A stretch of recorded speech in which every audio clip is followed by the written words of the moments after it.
Exposed System C is Knauf AMF's most popular ceiling system. For the Thermatex SF acoustic variant, sound-absorbing ceiling tiles are laid in a grid system which is only slightly visible from below thanks to a shadow gap. Every ceiling tile can be removed for subsequent installation work. In order to achieve an excellent result, care must be taken to ensure that ceiling components are kept clean and dry during transport and storage. The AMF tiles may only be installed when all plastering and screed work has been completed. After the room has been measured, the ceiling layout or the visual layout of the ceiling must be determined. Starting from the room's axis, the layout is done in module sizes depending on the tile size.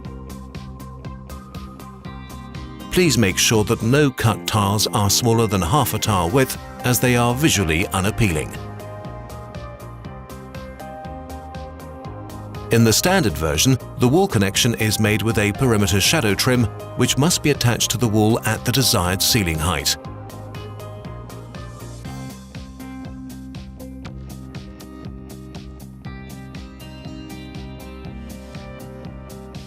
For professional installation, the perimeter trim should be mited at the corners.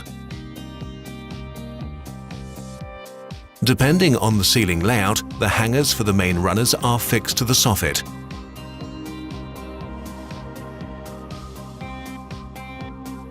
Different models are available depending on the suspension height. Please also ensure the correct hanger centers.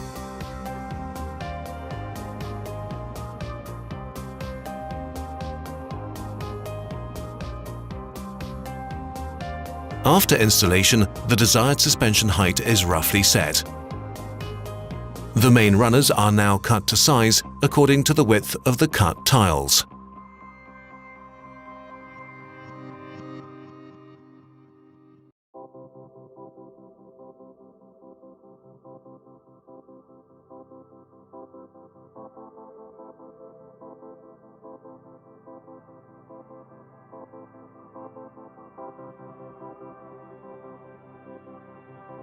The main runners can then be hung on the installed hangers. When all main runners are installed, the grid must be leveled. The long cross profiles are now installed in rows. Long cross profiles may only be installed between two main runners. The short cross profiles are then installed. Please ensure that all profiles are installed at right angles, that is, the grid is square. This is extremely important for the later installation of the tiles. Now the tiles can be installed. When handling Thermatex SF acoustic tiles, it's necessary to wear clean gloves as contact with the visible side of the tile is unavoidable. The long sides of the tiles have a groove or double groove, and the short side has a rebated edge. The edge with the double groove is first inserted onto the grid profile. Ensure that the horizontal leg of the T-profile sits in the groove. The opposite side is then raised level with the grid. It's sufficient to slightly move the tile towards the single grooved edge. At the same time, the double groove slips to the lower level and now sits flush. The rest of the tiles are installed in the same direction. Inevitably, cutting is required at the perimeters. The profiles and tiles must be cut accordingly.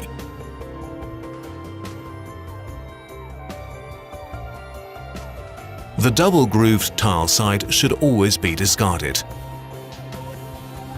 The tiles should be cut with a Stanley knife on a clean underlying surface.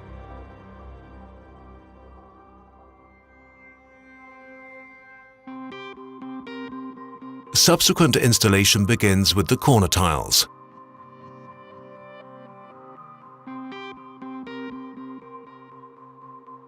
The perimeter wedge is laid on the lower edge of the perimeter trim. These should always be installed in the middle of the tile.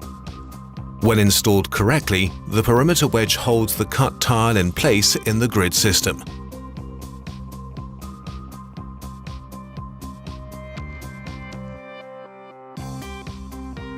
Following this, the other cut tiles can be installed.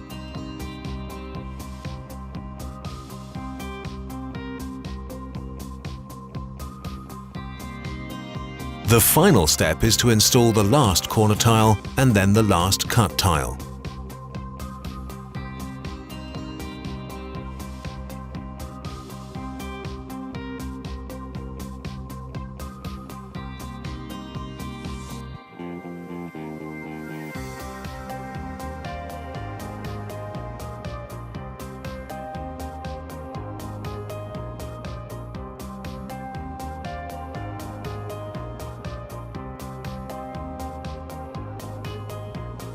To remove individual tiles, the installation steps are reversed. Check which side the double groove is located. Here the tile can be slightly raised. The tile is then lightly pushed in the double groove direction. The tile can then be tilted downwards for removal. Special fixtures and fittings, such as lighting, can be easily integrated into the SF system. There is nothing to stand in the way of a perfect result. You can find detailed installation instructions and further information online at www.knaufamf.com.